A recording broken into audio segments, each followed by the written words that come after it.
August 8, 2025, nang salakayin ng 5 armadong mga kalalakihan at pawang mga nakabonet ang isang bigasang ito sa Bukawi, Bulacan, at agad na tinutukan at iginapos ang mga tauhan ng tindahan.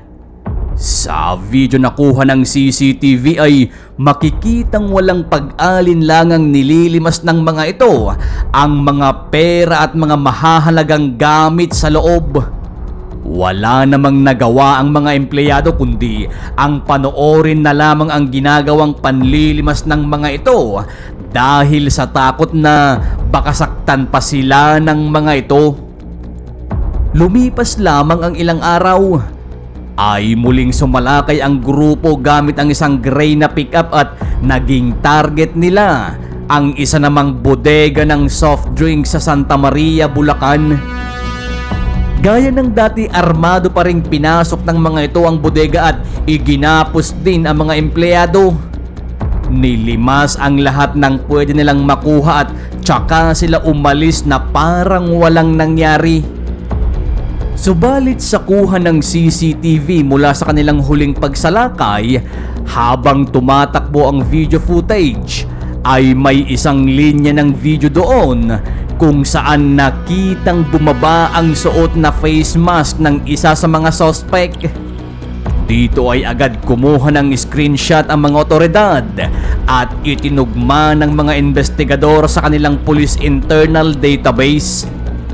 Ang internal database ng Philippine National Police, mga kaibigan, ay naglalaman ng mga litrato at impormasyon ng lahat ng mga rehistradong mga pulis, kabilang na ang mga taong may record sa pulisya.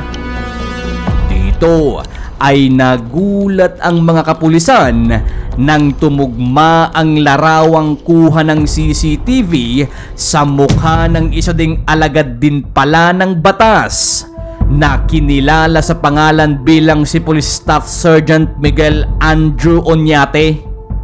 Si Police Staff Sergeant Miguel Andrew Oñate na 34 na taong gulang ay isang aktibong pulis at team leader ng Motorcycle Patrol Unit ng kanilang estasyon sa Tanawan Police, Batangas.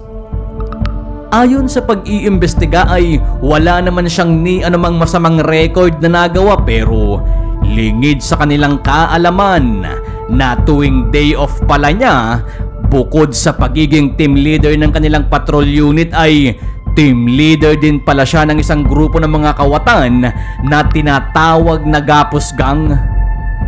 Sa patuloy na pag-iimbestiga at nang makumpirma nga ng mga kapulisan na ang isa sa mga suspect ay isa din sa mga kabaro nila, ay agad silang nagsagawa ng hot pursuit para sa ikadadakip nito. Hindi naman sila nabigo dahil agad siyang namataan doon din sa Bulacan at hindi sa Batangas kung saan siya naka-assign bilang pulis.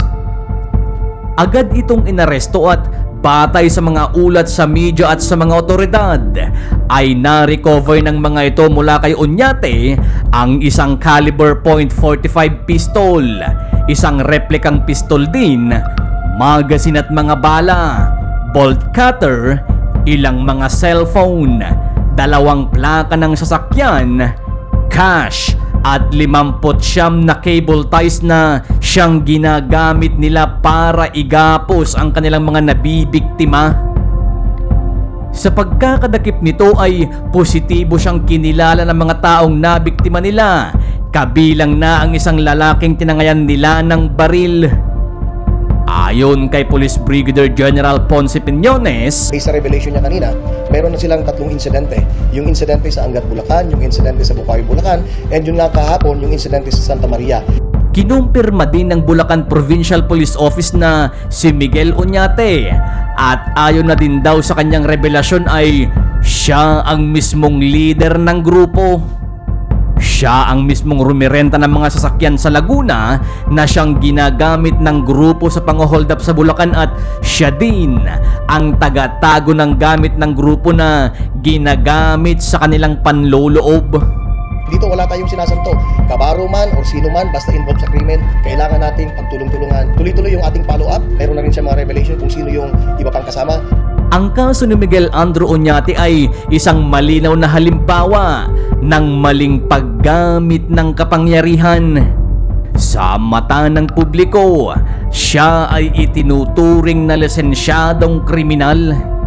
Isang pulis na dapat nagpuprotekta, ngunit siya pa mismo ang lumalabag sa batas at nagdudulot ng pinsala sa iba.